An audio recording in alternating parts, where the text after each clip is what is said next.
I found your channel a few weeks back, and I saw you took submissions, so this is the scariest true story that I know 100% happened. 6 years ago, almost to the day, my best friend's dad went camping up in the Northwest Territories here in Canada to a place called Rolfe Lake. To anyone listening, that might not sound like anything to worry about, but if you knew my friend's dad, you'd know how weird and out of character it was. He left for the territories in September and said that he'd be back within just a few weeks. He hadn't been camping since he was a kid, but the weird thing was, he hated outdoor activities. He was a real indoor cat, liked his doodads and gadgets and stuff, and then, all of a sudden, he takes this bizarre interest in camping, buys himself a bunch of equipment, and then boom, one day he announced that he was leaving. The other weird thing is that he took the family's 2 dogs with him, and this is especially weird because he hated those dogs. The only reason the family had them in the first place was because his wife and kids pestered him daily for years. He refused to walk them, pick up after them. It was a case of, those aren't my dogs, so that's not my job. He barely even liked being in the same room as those smelly old mutts, as he used to put it. But then, just like he seemed to totally change overnight when it came to the camping thing, he did the same things with the dogs. He suddenly decided that he didn't spend enough time with them, and that they deserved to go on an adventure instead of just lying around the house all day waiting to be fed or walked. I mean, I think he's kind of right on that point, but like I said, it was completely out of character for him, to the point that my buddy and his family started to worry that he was going through some kind of midlife crisis. But then, what else could they do other than just leave him be and let him get it out of his system, and then have a talk with him when he got back about his new strange behavior?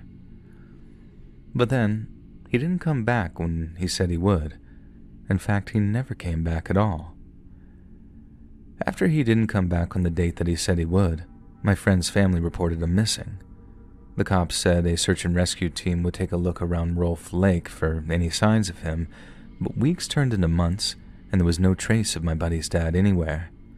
No one wanted to believe that he was dead, especially not my friend or his family, but by the end of March, he'd been missing for more than 5 months, and people were starting to give up hope. The weather was a big factor, as no one believed that he could survive the winter up there in the territories, especially since he had no experience camping.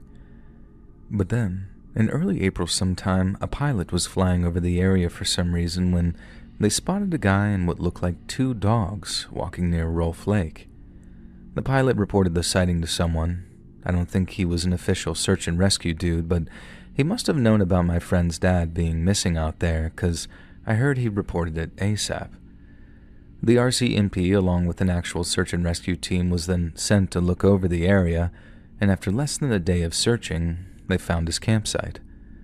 They found wooden tent poles on the ground, some boating wax, a tent, dog supplies, but the man himself had apparently moved on. The boating wax thing was another weird aspect because it suggested my friend's dad had sort of a canoe or something with him. My friend's dad had never once gone canoeing, had zero interest in it, to anyone's knowledge, and no one seemed aware of him buying a canoe before he left for the territories. After a second round of searching, the cops told my friend's family that they figured his dad was somewhere in Yellowknife, the largest town up there in the territories. They'd searched all around Rolfe Lake and found no other traces of my friend's father, and so they moved their search to areas like Yellowknife, but then later to a place called Prince George because apparently he had an old college friend who lived out that way, and it was possible that he'd stop by for a visit. But there's no evidence whatsoever that he did that, and unless the friend in Yellowknife is covering for him for some reason, he's telling the truth when he says that my friend's dad never came by to visit him. But in that case, where did he go, and where is he now? It's kind of brutal to say it out loud or even write it down openly in this case, but pretty much everyone assumes my friend's dad is most probably no longer with us. He went from being resentful of having to take the dogs on walks to having a sudden interest in camping and canoeing, and unless he'd secretly been mastering survival techniques, which I guess isn't out of the question, then he was probably way in over his head and didn't realize it until it was too late.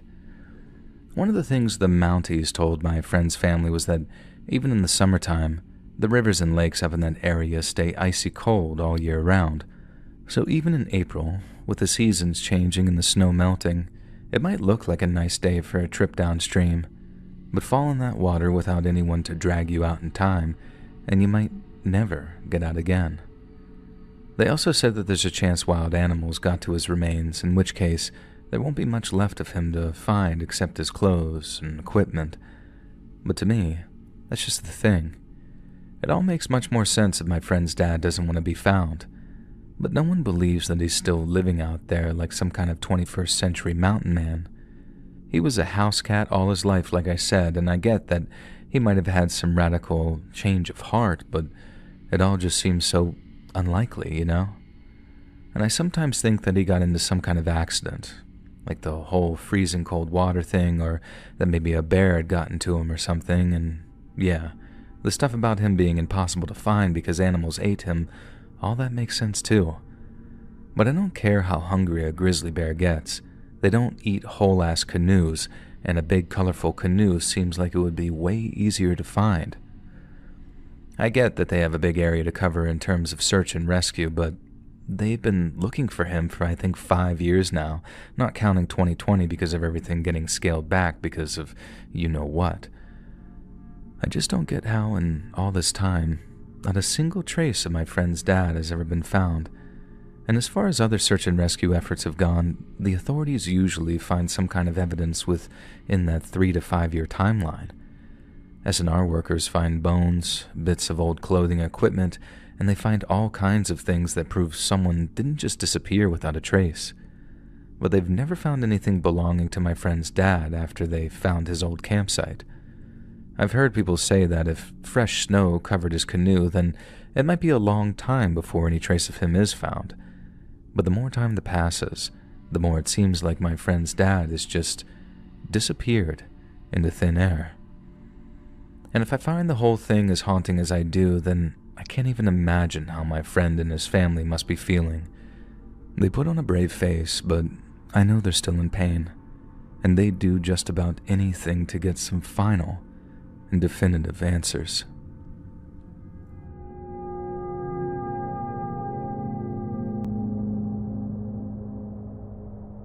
My girlfriend has a story from back when she was in her 20s, but since she's not a listener and doesn't want to write it up, I have actually asked permission from her to tell it.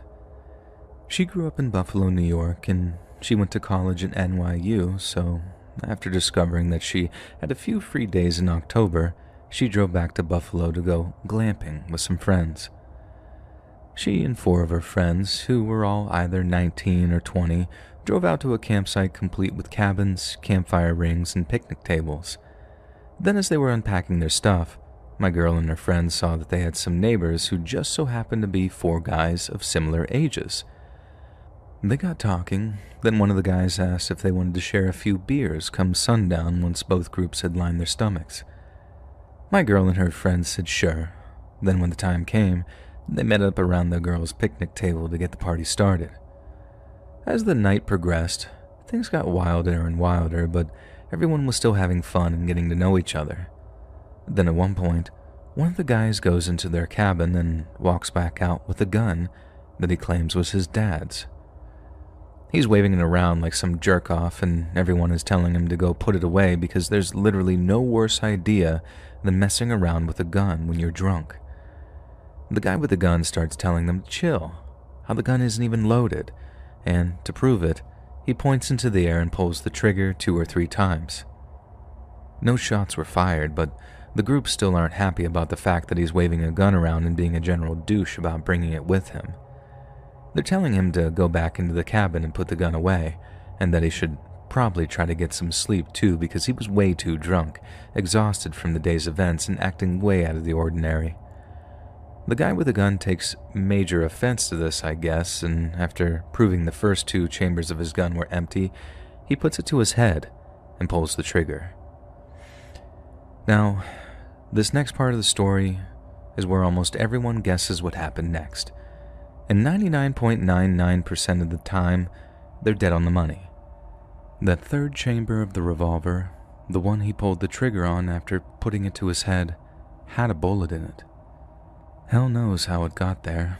if he loaded it and forgot, if someone else did, or he didn't properly check before he threw it into his bag or whatever, but regardless of what happened, the guy blew his brains out right there in front of everyone. As you can imagine, the scene descended into chaos, but my girlfriend said the things she remembers more than anything were the screams and the crying. She and another girl focused on giving the guy medical attention and directing 911 to the cabins, but my girl said the first aid the other girl performed was just that, performative. She knew the guy was dead, or rather he wouldn't survive the night, but she had to do something to try and calm everyone down before the situation got even worse somehow. She said it took like 30 minutes to get the cops and EMS out there, and by that time, the mood was completely desolate. She said one guy was almost catatonic, like he was so freaked out at losing a friend like that he completely shut down and stopped talking completely. Another person, one of her friends, wouldn't stop crying. But she wasn't just crying. She was bawling her eyes out nonstop, as if every time she calmed down a little, she saw the whole thing in her head again, and the cycle started all over. For quite some time afterwards, my girl and all her friends displayed symptoms of what the doctors called acute stress disorder, which from what I could gather is kind of like a precursor to PTSD. It's a lot of the same symptoms, but if they persist for more than a few months, then you officially have PTSD. Thank God 3 out of 4 girls, my girlfriend included, got better after a few days and a few weeks. But the girl who couldn't stop crying, she was on medication for PTSD for literally years afterwards, and even today she says that night ruined her entire life. The whole thing had made her very anti-gun, and it's definitely flavored my own opinions on all of that kind of stuff. I'm still a believer in the Second Amendment, and I'm a gun owner myself, but I feel like there's a real gray area on the rules surrounding firearm ownership. Having guns in the hands of a good, sensible person is a good thing, and it always has been, and it's never been the problem. It's just when those guns get into the hands of young, intoxicated idiots, that's when something that makes me feel safe turns into something that scares the ever-living crap out of me.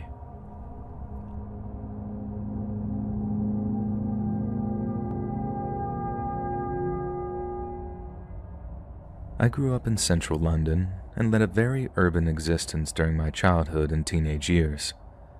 Then one day, I saw one of those celebrity survival programs, the kind where they put some soap opera star through some grueling survival scenario. It got me thinking, did I have what it takes to survive in some kind of disaster or post-apocalyptic situation? Or would I struggle and starve like some scared little Londoner, lost without a branch of pret-a-manger in which to buy a dizzyingly expensive sandwich? I tried to talk to my mates into coming with me, but they all thought that I sounded mental. When I first proposed a camping trip, they all pictured a clean and tidy 5-pound-a-night campsite with a pub nearby. But when I told them that I was planning something a little less leisurely, they dropped out one by one. I'd already come across the whole solo camping thing online, so I knew that it was a thing people did. It just became a question of biting the bullet and heading out on my own to see if I had what it takes. Well, turns out I was a little bit tougher than I thought I was, because although I didn't exactly thrive in Ashdown Forest during that first trip, I didn't die, and I actually really enjoyed myself too. I'm not going to give you all the cliches about feeling one with nature or how beautiful but brutal it is to live like our primordial ancestors. Now don't get me wrong, they definitely apply, but for me, it was how it made all my first world problems seem like just that. Stuck waiting at a busy bar for 2 pints and a packet of crisps. At least you're warm, and you're dry, and you're indoors. Pizza delivery driver taking the mick to show up. At least he's on his way with hot, appetizing food that's not just come out of a can. I felt like it was great for my mental health, having everything put into perspective like that, and it was also pretty cool that I got to practice some legitimate survival skills. When I got back, my mates assumed that I'd be like, "Never again, boys, that was horrible." But to their surprise, I told them that I couldn't wait to get back out there. I went on about 3 or 4 more solo trips over the course of about 2 years, going to different forests each time. Then finally, I decided to plan a trip to Scotland, or more specifically, to a place called Galloway Forest Park. It's only a few hours' drive over the border, and it's a very accessible forest, but it's unique in that it features some of the most remote wildlands in the entire British Isles. Picture a giant ring road, 15 to 20 miles apart in places, and in the center is nothing but wilderness, which means once you're in the middle, it's about 2 days' walk across extremely rough terrain to find the nearest functional road, let alone any real civilization. When I first read about it, it seemed like the ideal place to really put myself to the test. So, the first chance I got, I booked a few days off work, took out a small loan to be able to afford the train up there. I'm joking, but we're not far off, it seems, and then off I went to Galloway on a damp September morning. I drove all the way up to a small town named Newton Stewart and then spent the night at a small backpackers hostel called Glenmalloch Lodge, where I paid a few extra quid for them to watch my car for a few days until I got back from my wild camp. Like my mates back home, the people who owned the lodge also thought that I was mental, not so much for what I was doing, but where I was doing it, and the fact that I was choosing to do it alone. They reminded me that where I was going, there'd be no mobile phone signal, and only a ranger's lodge up near a place called Burnhill. Everywhere else was complete wilderness, meaning if I got hurt, the chances of running into someone who could actually fetch help were as minimal could be. They made no bones about telling me that what I was doing was foolish, but to me, the risks only added to the challenge. Then, on top of that, I was most definitely experienced enough to handle all the fieldcraft and navigation, so after a good night's sleep in a soft, warm bed, off I went to spend 4 nights in a sleeping bag, hiking around one of the wildest and most remote places in the whole of the United Kingdom. I used to get excited about each and every one of my wild camping trips, but if I'm being honest, that excitement wouldn't be anywhere near as intense if it wasn't mixed with a dash of fear. Being on your own, out there in the middle of nowhere, there's a feeling of vulnerability that comes with it. We don't have many hunters or dangerous predatory animals in the UK, so I know it's a damned sight safer than hiking in the American wilderness, but there's still this feeling of it being you against the world, and sometimes that can feel very spooky indeed, especially after dark. I remember on day 2 of 4, while walking towards a spot on my map marked Silver Flow, I started to wonder just how isolated I really was. It was mid-September, so hardly prime hiking season, so by the afternoon of day 2, I reckoned that I was at least a full day's walk away from even having the chance of seeing another living person. That kind of seclusion was a bit nerve-wracking, but that was the idea, and ironically, it brought on this feeling of absolute freedom. I could do whatever I wanted, whenever I wanted, without anyone being able to impede or intervene. It felt a bit post-apocalyptic, a taste of what it might feel like to be the last man on Earth, and the landscape of wild rural Scotland made it feel even more dramatically isolated and alien. Towards the end of the second day, I started looking for my second spot to camp. The land in front of me was mostly grass and small boulders, and there wasn't a single patch of trees in sight for miles and miles ahead of me. I needed trees for cover, to make a shelter, collect firewood, stuff like that, so I got out my little laminated map of Galloway and started looking for a patch of trees. According to my map, I had to climb this massive ridgeline with an even taller hill at the end of it labeled Merrick.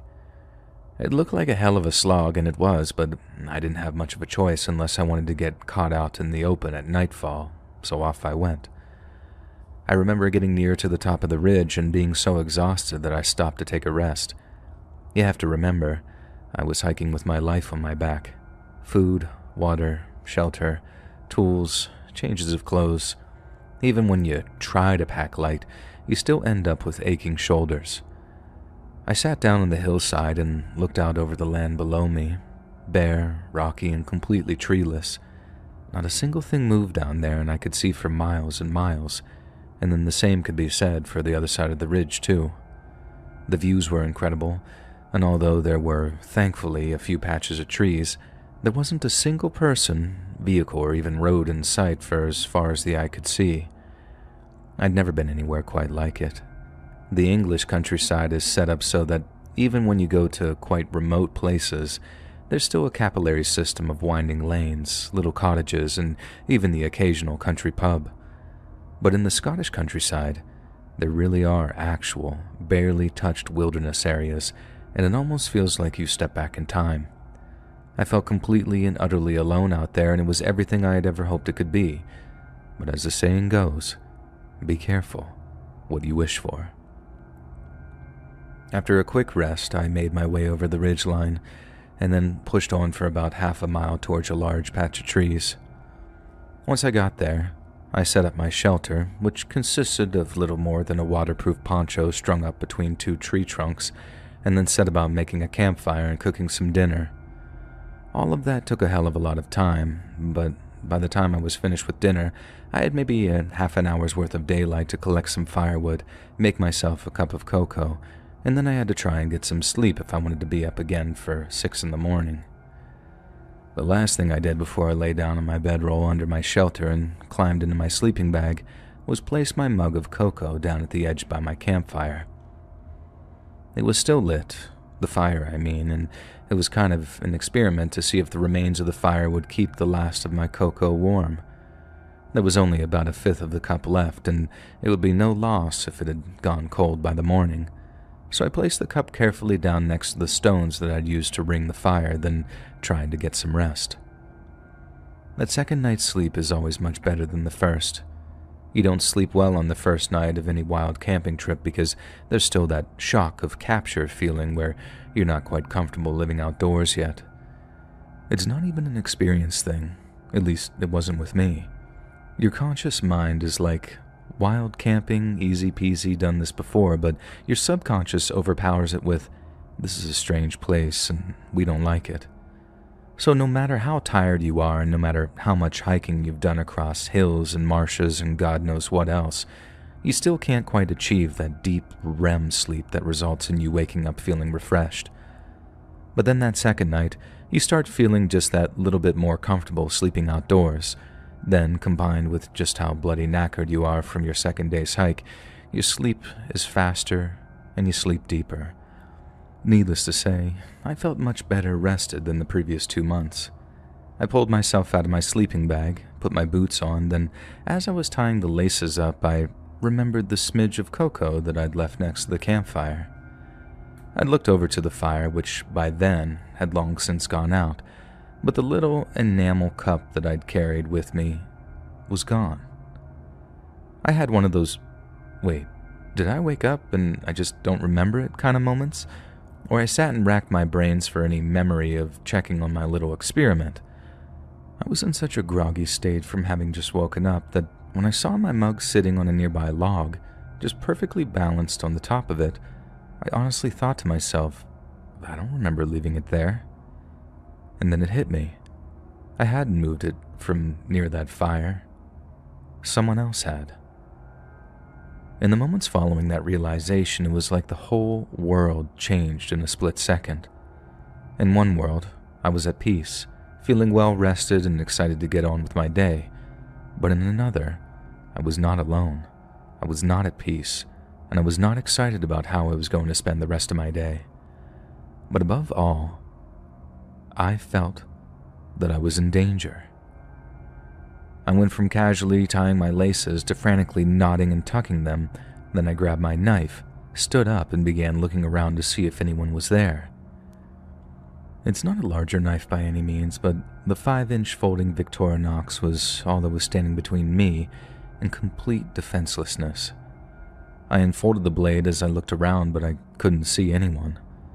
Then, as I was looking, I had this moment of second-guessing myself. My thoughts were going a mile a minute, so I started wondering if I hadn't just managed to freak myself out a little bit. I had no memory of moving the cup, but that didn't mean that I didn't, if that makes sense. So, just to make sure, I walked over to the cup balanced on that fallen log, but my head still on a swivel because I'm still not entirely sure if I'm alone or not. Then, when I'm close enough, I had a look at the cup, and I saw something inside of it. The bit of hot chocolate that I'd had left in it was gone, but sitting in the cup was a piece of long grass that someone had tied into little knots up and down the stem. And that was most certainly the work of someone else. It's funny how certain idioms are completely abstract until you personally experience them. Like when people say, "It was an emotional roller coaster," I used to take that to just mean it was very emotional. But until you've experienced that fluctuation between fear, self-delusion, confusion, and terror, I feel like you don't really appreciate why people say things like that. I went from perfectly content to frightened to slightly calmer but confused to absolutely terrified when I saw what was in that cup.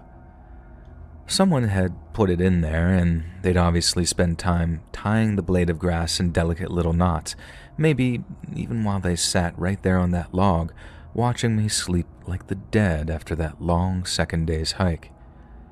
Like their creepy little way of saying hello. I know some people reading this, especially those unfamiliar with the great outdoors, are going to be thinking something along the lines of, "So what? Someone came along and moved your cup. What's the big deal? They could have hurt you. They could have robbed you. But they didn't. They left you a nice little present instead to be funny." Well, that's just the point, isn't it? They could have done anything they bloody well wanted to me.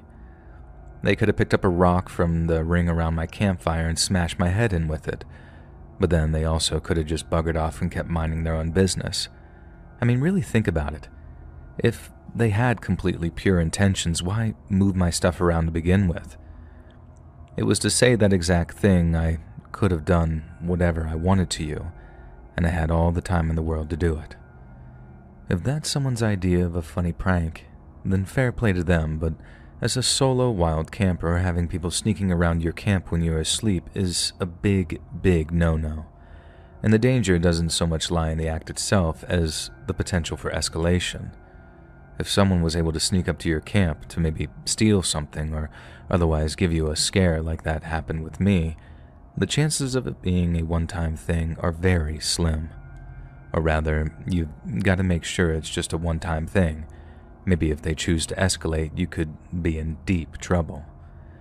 A little bit of a prank could escalate into a big one, or if they felt emboldened and a little less playful, a group of locals would do some serious damage before I got to my knife, at which point the outcome was unthinkable.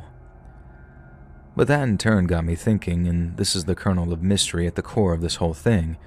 Who the hell just happened across me in the middle of nowhere in the middle of the night, too? The only explanation I can think of is that there was some other solo camper or group of them who came across my shelter while looking for their own place to sleep and decided to mess with me a little bit as a joke. They're the only people who were out there just wandering around random patches of trees, and the forest rangers stationed over 5 miles away know better than to go wandering around in the dark. I also can't reconcile the fact that only about an hour or so before I made my way into that patch of trees, I got a bloody good look at the areas both ahead of me and behind me, and I didn't see a single trace of anyone, be it smoke trails, old campsites, or actual people moving around over the wilderness below. So unless someone was moving in and out of the area really quickly, like a fast packer or something, I'm pretty sure I'd have seen some trace of them during my arrival or departure. I say all this now like I was thinking it through in the moment, and some of it I was considering, but I was considering it as I was throwing all my stuff back into my bag because there wasn't a cat in hell's chance that I was staying there another night. But therein lay the real problem. I couldn't just leave. I was a day and a half's walk from the nearest road, and that was if I changed my intended course dramatically to reach the nearest highway. Unless I wanted to risk a repeat incident, I'd have to walk all day and all night, but at the end of it, I'd be at a place called Glentrool, where I could get a bed and some hot food and then make my way home when I slept off the exhaustion of walking for like 24 hours straight. It didn't sound like it'd be much fun, but it was that, or sleep out in the open for 1 or maybe 2 more nights, and there was no chance that I was about to risk that. The journey to Glentrool took me westward, back over the ridgeline that I'd crossed less than 24 hours before. It gave me another chance to look over miles and miles of almost treeless wilderness which spread across all directions. But once again, I didn't see any sign whatsoever that anyone else was out there with me. I stopped to look around, once at the peak and then once again when I got to the bottom, just on the off chance that I caught someone following me over the ridge. But again, there was no one. It was like the entire landscape was dead, and I even sat there a few minutes just waiting and watching for any sign of anyone. It was quite surreal, really. All the times that I'd been wild camping in much less remote places, and I've never had anyone sneak up on me while I was sleeping, let alone try and deliberately scare me by moving my stuff around. Of all the places I thought something like that might happen, Galloway would have been my very last pick. But then that's what made it so unsettling for me.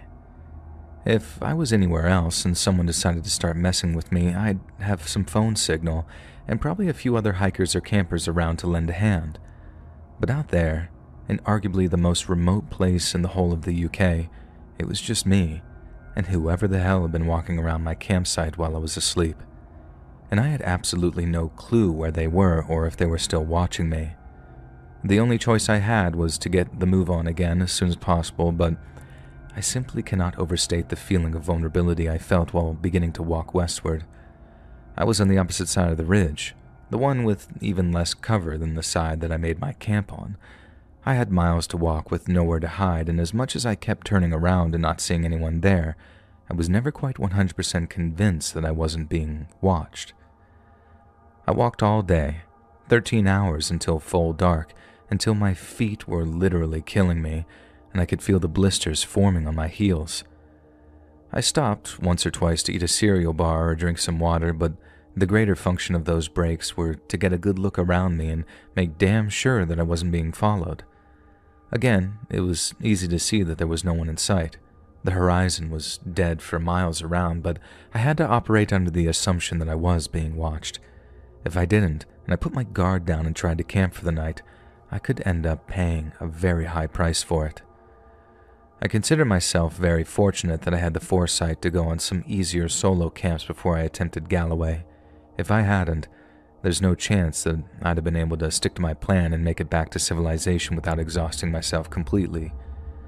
But even with all the experience I had, pushing myself through the night was quite possibly the single most difficult thing I've ever done in my entire life. There were times that I felt so tired that I felt sick, and times when I didn't know if my mind was playing tricks on me, and there really was someone just feet behind me in the darkness. All I had to go on was my compass for direction, and I had to walk at least half my normal speed to ensure that I didn't go arse over tit and roll an ankle, because then I really would have been rum-tuggered. And I went on, for hours on end, until finally I looked over my shoulder to see dawn breaking behind me. But even more of a beautiful sight was seeing no one at all, just an empty space behind me. After I got home, I promised myself that I'd be much more careful when it came to camping and hiking, and that just maybe, my days of flying solo were well and truly over. I can't say that it wasn't fun while it lasted.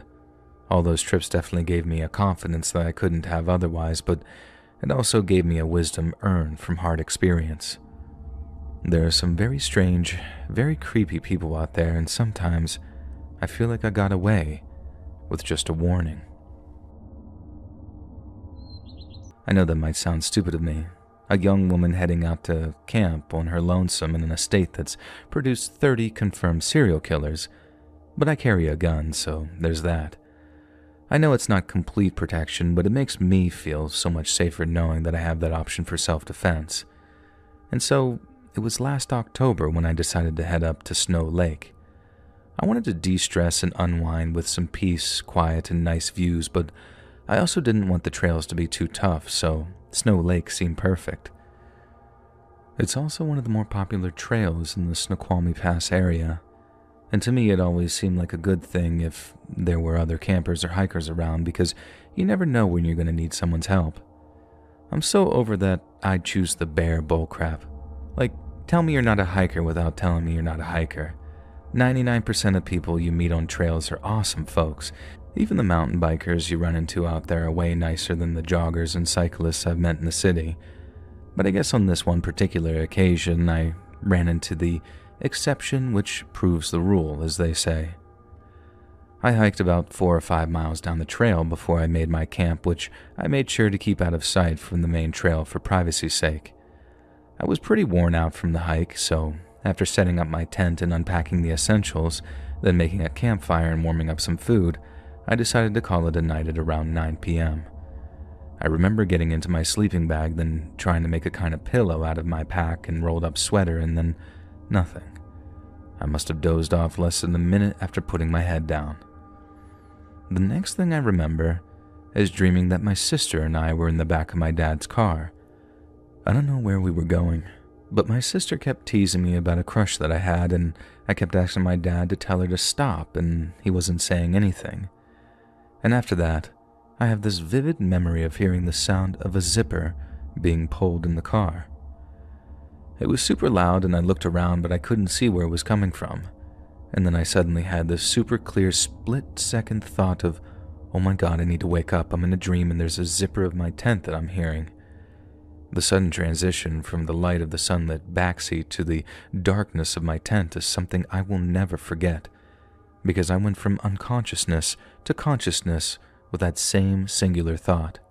Get your gun and get it quick. I put hours in on the range with this thing, and it's only a 9mm M&P shield, but it's small, easy to conceal, and very easy to use. The only trouble was, I'd never been in a situation where I thought that I would need to use it, and my shooting instructor was right. The adrenaline dump is so real. Even with all the hours I'd put in, it was a struggle to operate it and bring it to bear, and all the while, the zipper of my tent is slowly coming down. You could hear that zip noise, just about drowning out the sound of me arming my M&P.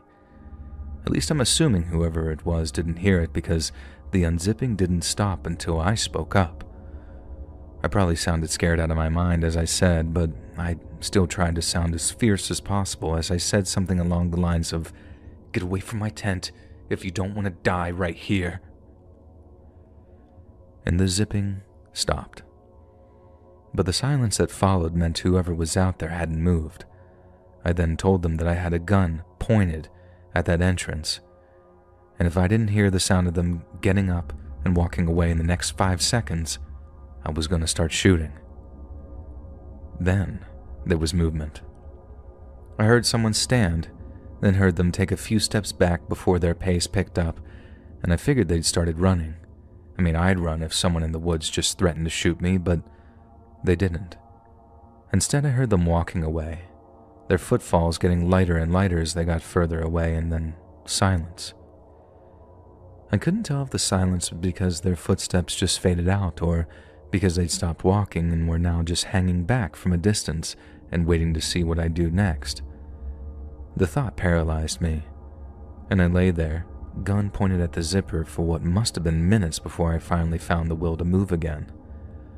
Since I was only 5 miles into the trail, I still had some spotty cell signal, presumably from a tower back near the highway, so I was able to call 911 from my tent.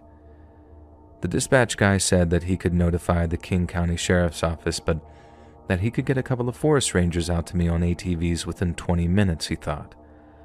He said not to be alarmed if I heard their engines roaring in the darkness, and to hear it as more like a cavalry coming. And it really did sound like that when the rangers did finally show up, but that was a long 20 minutes or so that I had to wait there in the darkness, listening out for any signs of footsteps coming closer again. When the rangers showed up, I told them what happened, and they took a look around to make sure that there was nobody lurking nearby.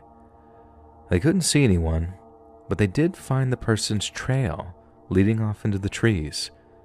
And so if they were hiding out and waiting for me to let my guard down, they weren't doing it nearby. But that didn't make me feel any better or safer, so I took the rangers up on their offer to give me a ride back towards where my car was parked so I could drive home. It was the first time anything like that has happened to me, and for the record, nothing like that has ever happened since, but I was still really shaken up at the time, and not even for the reasons you might expect. I don't know if you've ever been close to shooting someone before, and I'm sure you don't need anyone to tell you this, but it was not a pleasant experience. I'd love to be that girl who can sound all badass telling everyone how cold she was getting ready to smoke some pervert trying to sneak into her tent at night. But I wasn't ready, and for all the preparation I'd done, I don't think I'd ever have been ready to take someone's life, no matter what they were doing. My instructor mentioned that too, how the fear sometimes leads to reasoning. You think pulling out a gun is going to make someone stop and throw their hands up like in the movies, but the real world isn't like that at all. If you're going to pull your gun on someone, he said, you better be prepared to use it, because if you don't, there's a chance they'll take it from you and use it on you instead. I don't know how far I'd have let that guy go before pulling that trigger. I really don't. I'd definitely have shot him if he tried to grab me, or if I saw him holding a weapon of his own. But I think I'd have literally begged and pleaded with him to stop before I finally put that bullet in him. I think the whole thing shook me up so much. It wasn't just because it was scary for me, and it was very scary. It was because it made me really think for the first time about the possibility of taking someone's life. With the self-defense classes I took, the instructor was awesome, but looking back, he only ever said things like neutralizing the target or ending the threat. And I know that was to try and shield me mentally from the realities of what I was doing. I was practicing to kill someone, and let me tell you, that feels a whole lot different than actually getting ready to go through with it.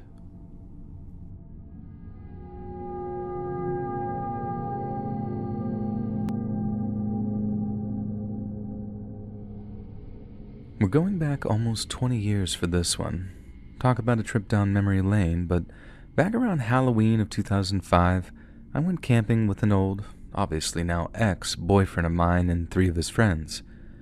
I was kind of apprehensive about going at first because I was going to be the only girl among a group of 4 guys, and while I met my ex's friends before, I just felt like it'd be awkward if it was just me and 4 dudes who were broing it out for 3 nights. I also, and this might sound bitchy, but whatever, did not completely trust my boyfriend and his buddies to A, pick a nice spot to camp, or B, want to do much of anything other than sit around a fire, grilling meat and drinking beer. Well, I was majorly wrong on both counts, and although there was plenty of grilling and sitting around a fire, the spot they chose was incredible, and they were nothing but perfect gentlemen, for the most part anyways. It turns out that 2 of my boyfriend's buddies were super into hiking and camping, so they weren't just about to pitch a tent anywhere and call it a camp. But when we arrived, I discovered they'd picked a truly beautiful site, and I'm not remotely exaggerating on account of being humbled so hard. There was a waterfall just down one of the trails, so we had clean drinking and washing water whenever we wanted. And speaking of trails, they'd pitched their tent close to where a bunch converged, so we could go easy, medium, or hard, depending on how hungover we all were in the morning. It was the best of both worlds, it really was. Those guys were fun, they were polite, and most importantly, they gave me my privacy when I needed it, and didn't make any dumb awkward jokes about what me and my boyfriend would get up to in our sleeping bags, which was nothing because outdoors, and that's kinda gross there.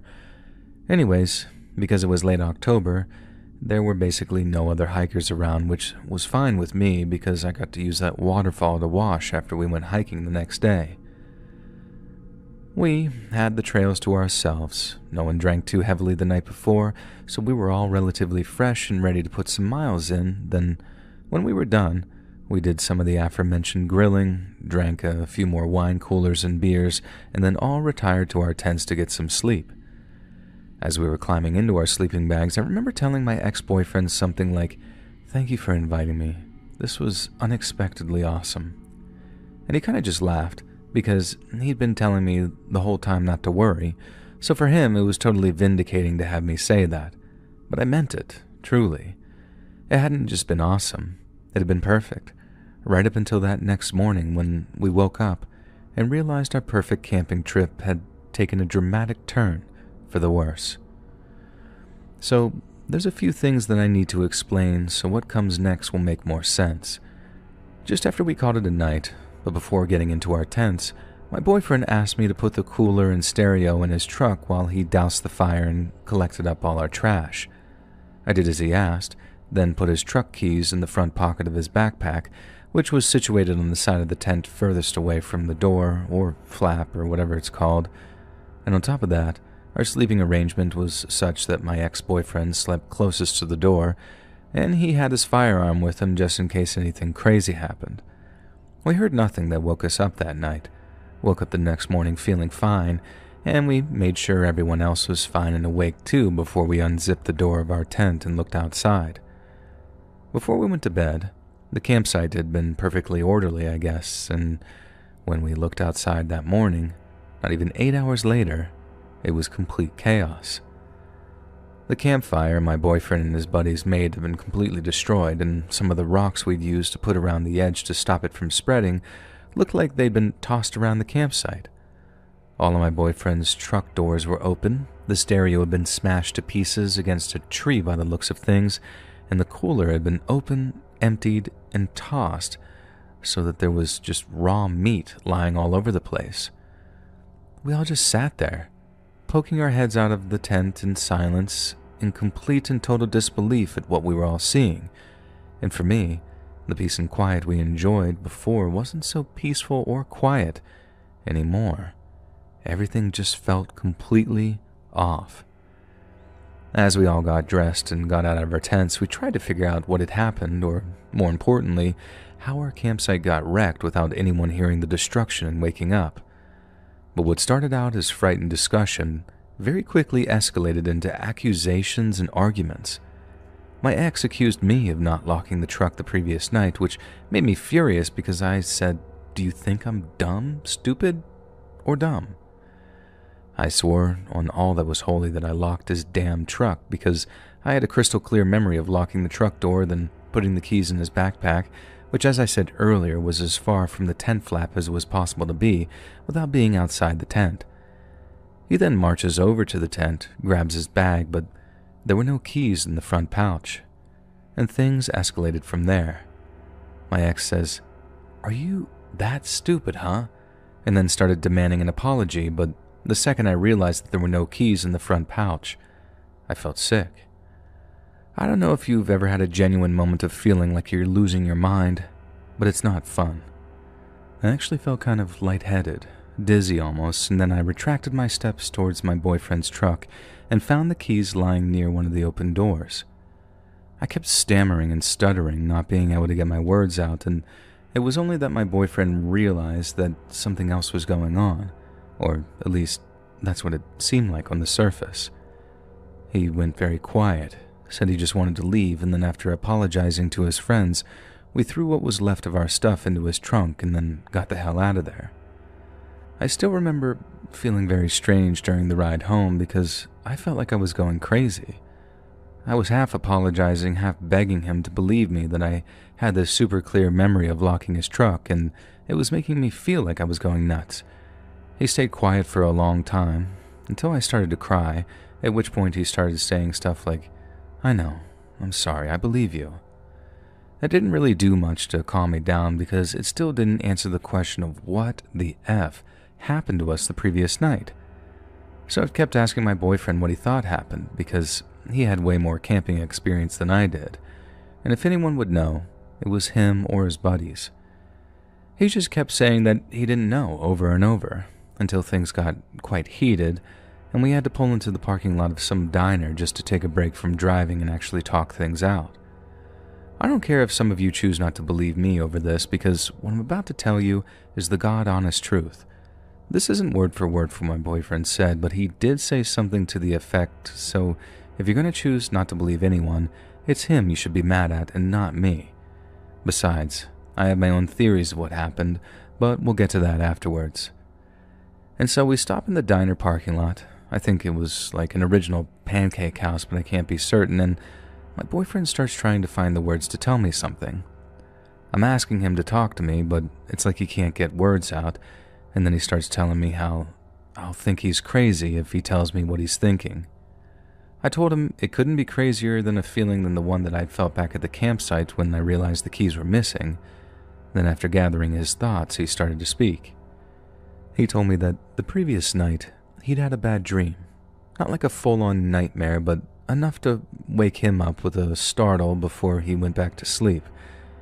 He said at the time that he woke up, he didn't hear any movement or commotion outside the tent, which is how he went back to sleep in the first place. It just seemed like a dumb dream, possibly induced by drinking too much alcohol and then exhausting himself with hiking. He kept talking like how he hadn't really thought about what happened in the dream until I freaked out about the keys being out of his bag. I told him to just spit it out and tell me what his point was, and then he started to tell me what happened in his dream.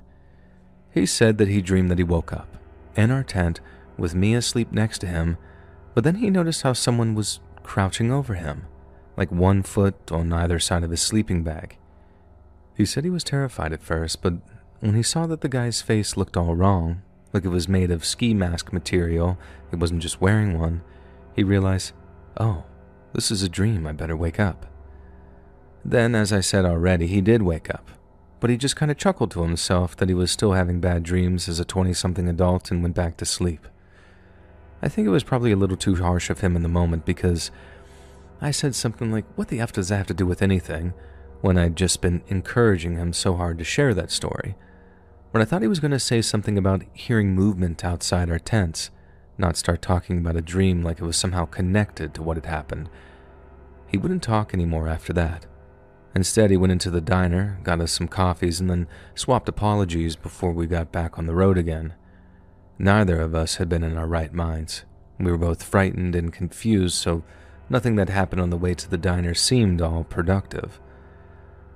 We just drove back home. He dropped me off at my place, I took a shower, and then took a nap once the adrenaline had worn off. But all under the assumption that we were going to talk about what had happened. But when I called him later on that day, he said that he didn't want to talk about it. He said that he met up with his friends, they talked it over, and they decided that it was best that everyone just kind of move on from that. And I couldn't believe what I was hearing. They didn't even want to go to the cops or the park rangers or whoever deals with that kind of stuff. My ex said that there was no point, that they wouldn't be able to do anything, so now the only thing for us to do is to try to move on and forget it even happened. Again, I could not believe my ears. My ex was incredibly protective over his truck, and he was always up to date with his insurance payments, but then, in order to file a claim, he had to file a police report. I thought that that would be the tipping point, the thing that made him think, okay, maybe I should stop being an idiot and let the cops know someone could have potentially murdered us while we slept. He loved that truck, and it was everything to him, so I really thought that the whole insurance claim thing would make him change his mind, but it didn't. I have my own theories on why this is, and they all revolve around one reoccurring theme, and that is how I think it was my ex-boyfriend that trashed our campsite. I don't know if you could describe it as a blackout or whatever, but I think he did way more in the middle of the night than just wake up from a bad dream. I think he knows it too. But I think at the moment the idea of acknowledging that he had a vague memory of smashing his own stereo was just impossible. I think it scared him really bad, and that's why he didn't want to revisit that night in any way, be it talking about it or even thinking about it. He also didn't want his friends talking about it, and he especially didn't want me talking to them about it because I think he knew we'd figure it out sooner or later. I don't think he really cared about his smashed stereo, but he gave more than just two craps about what his friends thought of him, and the last thing he wanted in the world was for them to think that he was going crazy, or that he was dangerous in a way that was beyond his control. Now, we broke up less than a year later, and I'd be lying if I said the whole camping incident wasn't a small contributing factor. One of the last things I told him was that if there ever comes a day when he feels like getting help, then I'll be there for him to support him through it. I don't think he's ever tried, and what happened that night is just something he's learned to live with. I don't know all this for certain. I mean, it's all just a theory. A game theory on my part. But the thing that makes me think that I'm not all that far off the mark is that, to my knowledge, he never ever went camping again.